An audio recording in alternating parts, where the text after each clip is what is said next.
CAG जो इस fight को बहुत आसानी से जीत सकते थे, वो 8 प्लेयर अंदर गया, उनको डाउन किया गया और उसके चलते जो दूसरा प्लेयर था वो भी डाउन हो गया। गार्नेट वो ग्रेनेड कुक करना चाहते थे पर वो थ्रो नहीं कर पाए। सामने गार्नेट के 2 प्लेयर आए। प्रो एक बार फिर से उन्होंने अपनी टीम की कमान संभाली, पहले गॉड ट्रेन को बाहर किया और इस बार CAG उनका एलिमिनेशन वो करते हुए दिखाई दिए।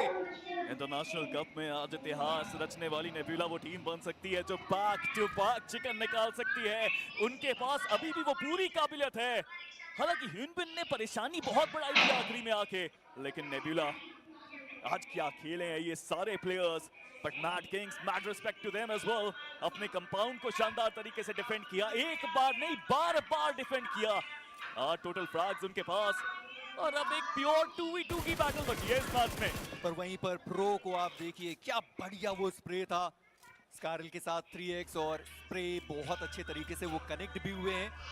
पर मैड किंग्स वो 1-2 मीटर का जो फासला था स्मोक डाला और उसको उन्होंने तय किया है और सामने थोड़े रिजेस मौजूद हैं यहाँ पर मैड किंग्स वो खेलना पसंद कर सकती है। आदि उनके पास शायद यहाँ पर बूस्टर्स मौजूद नहीं क्योंकि 75 HP उनके पास पहले भी थी और अभी भी वो 75 HP पर मौजूद है। जी हाँ, उनके पास बूस्टर्स नहीं है। पर क्या जो सामने उनके प्लेयर मौजूद हैं नोमी, उनके पास कोई बूस्टर्स है लगता तो नहीं, पर जैसे आपने कहा भी प्रॉपर अब ये 2v2 की फाइट है। पर मैड किंग्स वो अब इंतजार कर सकते हैं क्योंकि जोन का सेंटर उनको मिल चुका है।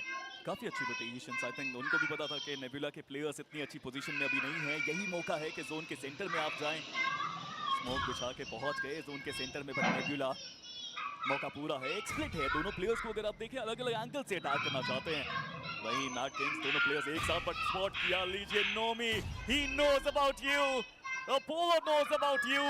और अब आदि कैप्टन अकेले बचे और जैसा आपने कहा एचपी का एडवांटेज भी नहीं है उनके पास, तो मुश्किलें काफी ज्यादा रहेगी नेबुला के लिए। पर मैड किंग्स क्या बढ़िया वो खेल कर गए, पहले गॉडग्रीन को बाहर किया, CAG को बाहर किया और अब नेबुला से फाइट लेने के लिए आए जहां पर सबसे पहले नोमी को गिराया गया और अब आदि 4 ग्रेनेड्स अभी भी उनके पास है। पर मैं सोच रहा हूं कि वो थ्रो क्यों नहीं करना चाहते और आदि उन्होंने रैंडमली वो ग्रेनेड पीछे थ्रो कर दिया। क्या वो फ्रैग अपना नहीं देना चाहते और उनके पास वैसे भी HP ज्यादा थी नहीं और उस ग्रेनेड से उनको डैमेज पड़ा, वो एक गलती थी। वो ग्रेनेड रैंडमली निकल गया उनके हाथ से।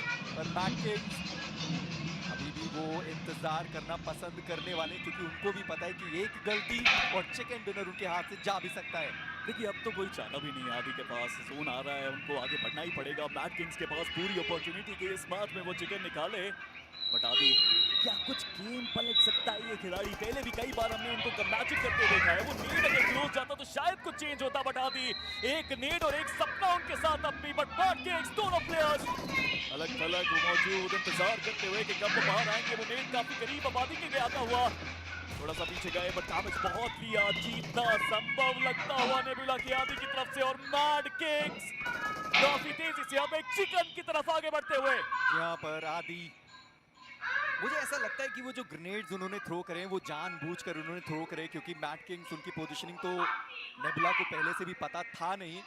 ग्रेनेड थ्रो करके थोड़ा डिस्ट्रैक्ट किया है पर अब जोन इस तरीके से बन चुका है क्योंकि एक ही एरिया है जहां पर मैड किंग्स ने देखा नहीं था और अब फाइनली वो एरिया आया जहां पर उन्हें वो देखना पड़ा। पर आदि का वो मोलोटॉव जहां पर वो खुद को करेंगे एलिमिनेट और इसी के साथ 3 चिकन डिनर और 3 इंडियन टीम्स जो लेकर जाएगी वो सारे chicken dinners. Mad Kings 9 finishes निकाले और प्रो